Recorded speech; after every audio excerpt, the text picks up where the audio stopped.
Hi, my name is Andrzej Kawalec and I head up Cybersecurity for Vodafone Business. Thank you for joining us for this discussion. At Vodafone Business, we pride ourselves on serving the small to mid-sized business community. We secure 20% of the world's internet traffic and harness insights from our 5 million customers to bring you the most relevant and most accessible advice and solutions. Along with our partners, we keep millions of organizations protected. And as part of Cyber Awareness Month, we've partnered with Lookout to spotlight the importance of people when it comes to cybersecurity. Now, not only are they your first line of defense, but they're also your biggest risk factor. Now, I'm hugely excited to introduce Jim Dolce, who's the CEO of Lookout. Now, Lookout, the world leader in protecting mobile work. Yes. Now, Jim, we've seen a real change in the security landscape, where actually the adversaries, the cyber criminals, are increasingly targeting people, like employees, the human layer. Are you seeing that through the mobile lens as well? Yeah, for certain. So for many years, we focused on device protection. And device protection, it comes down to things like malware, software vulnerabilities, perhaps network intrusions through Wi-Fi. Recently, however, we've seen a move towards the more what we call the human factor. And the human factor is focused or targeted on the user themselves and trying to find some vulnerability in the user, usually through social engineering techniques. Now, we've all heard of things like phishing. Phishing is generally an email phenomena, where you may get an email that has a link and it's enticing you to click on that link. The objective is usually to steal your credentials. Recently, however, we're seeing a move in phishing in all of these social engineering techniques from email alone to what I call more multi-channel techniques. And that includes SMS phishing, or what is referred to as smishing. They can also include messaging services like WhatsApp or iMessage, iOS iMessage. And it even extends beyond that into even a new phenomena, which is called voice phishing or vishing. Okay, so what we see is, and I guess the cyber criminals are recognizing this, that we have our entire world in our hands, and they're using that, as you say, as a multi-channel way of attacking and exploiting the people, the human in the layer. Exactly. Can you give us an idea about why is this particularly important for small businesses? Well, it's not only particularly important for small business, it's a mobile phenomena, and small businesses usually focus more on mobile than they do on desktops or laptops, right? Small businesses are generally on the run, and they're doing business off of their mobile device or perhaps off of a tablet. What's different between your mobile device and a typical desktop or laptop? Well, number one, you keep both your personal life and your business life on that same device. That's not the case when you're in an office sitting at a desk in front of a terminal, in front of a desktop computer. So number one, it combines, the mobile device combines both your personal life and your corporate or business life. Number two, it's always connected. Right, it's connected 7/24, 365, very different than that laptop, which at the end of the day, you close it up and you put it in your bag, right? These phenomena of mobile, these are the things that the bad actors recognize. That you combine that with social engineering techniques, and this becomes a much easier target, or what we call a threat surface, for an attack than traditional email and traditional desktop computers. Got it. So what we're saying is that to be truly mobile and work from anywhere and serve your customers, right, you need to be protected on that mobile device. And the thing that you look at last when you go to bed and the thing that you look at first when you wake up, you need that round-the-clock protection, and that's really important. Correct, and I think there's a couple of parts to this. Certainly there are technologies available, and we can talk about that in a moment, that are there to protect you. But there's also a responsibility of the user itself. You have to be aware, you have to have knowledge, perhaps you have to have some type of training, right? We've all been trained over the years to recognize perhaps a risky email. right? A lot of times we get an email, we don't know who it's from, we go up and look at who sent it, we don't recognize the email address, and we've been conditioned perhaps not to click on that link. It's very different in mobile, particularly because we're always on the run, we're always active with mobile. You walk down the streets these days and you see people are crossing the street without looking at the traffic with their heads in their phone, likely just replying to a text without paying a lot of attention to who it came from and what the reply is. It's this quick, instant response that we have with our mobile device that we don't necessarily have when we're getting email on a desktop. So you have to be more aware. Don't be so quick to respond. Understand the context of the message that you're getting. And of course, then double that up with technologies. Technologies like the technology, mobile security technology, mobile endpoint security technologies with human factor security that you get from products like Lookout. So Jim, if we're always on and always distracted, which almost makes an impossible thing to secure, right, how does that show up in the real world? How are the attackers exploiting that always on, always distracted motion? Well, first, let's understand what their objective is. Their objective is to steal your credentials, to steal or capture your username and password.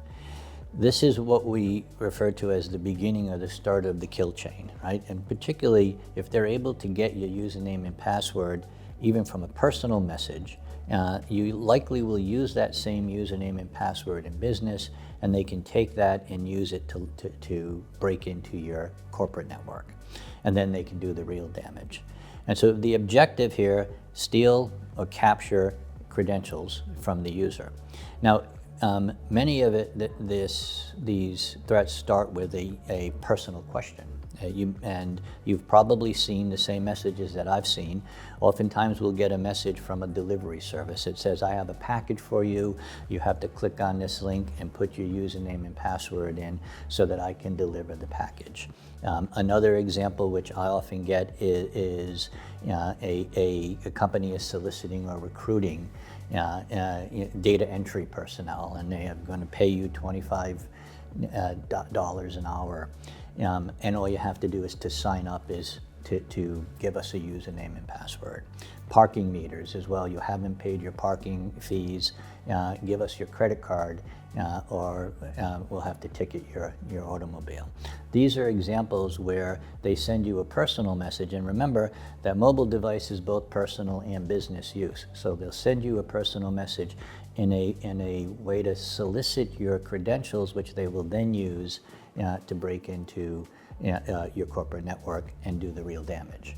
That's what we call the beginning of the kill chain. The credential theft is the beginning of the kill chain, and then the kill chain proceeds on there, where ultimately they've broken into your corporate network and have been able to steal data from your corporate network. Got it. And I think kill chain's a sort of a scary phrase. I know it originated in the military, but actually the cyber criminals use it. They're not trying to kill anybody, but they are trying to damage organizations. Exactly. And as we described, right, cyber criminals so often, they don't have to break in, they just have to log in. And I guess that's why they're targeting people, to get their login details to then get into an organization. Exactly, and using this social engineering techniques and getting very personal in doing so to get you to feel comfortable to hand over your credentials. Okay, so Jim, knowing that we are being targeted as individuals on our mobile devices, which are a combination of our personal device and a work environment, but is mobile security different from like traditional laptop security?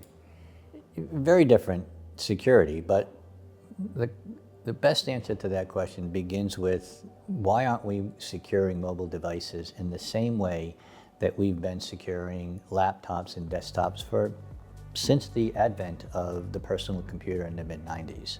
And the industry behind endpoint security began in the mid-90s with Windows computers and extended into Mac computers.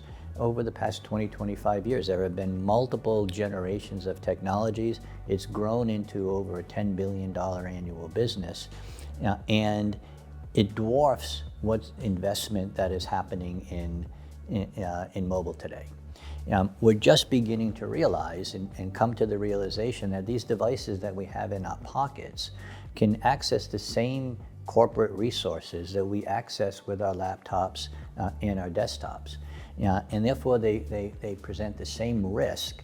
And if they present the same risk, then why aren't we focusing on securing them as we have for 25 years been securing endpoints, both Windows and Mac laptops and desktops?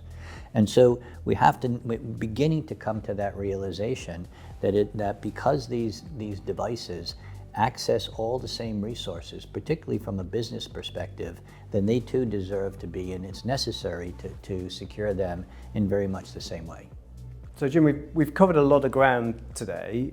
If I bring this back, if I'm a small business, right, practically, what are the things I should do when I think about securing my people and my mobile devices? Yeah, I think it comes down to three different categories. The first of which is awareness and training.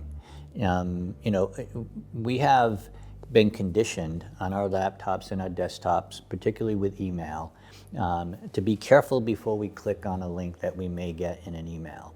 We've been conditioned over the years because we know that email is dangerous when it comes to things like phishing. And so we're very diligent. We look at who the sender was. We avoid anything that we don't understand. And we have to have the same kind of behavior when it comes to a text message, a WhatsApp message, or even an email on a mobile phone versus an email that we would be reading off of a desktop.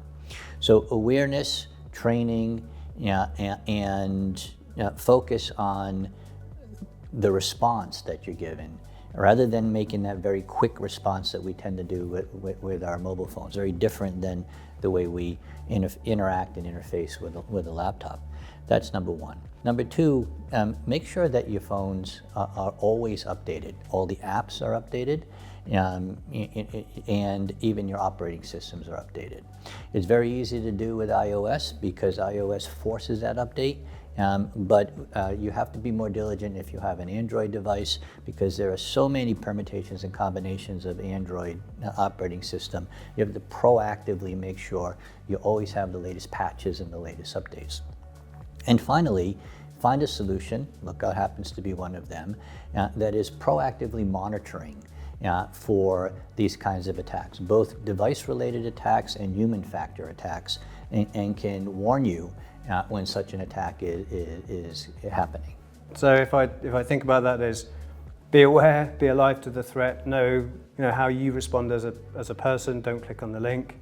Second one is just keep your devices up to date, right? And the third maybe is phone a friend.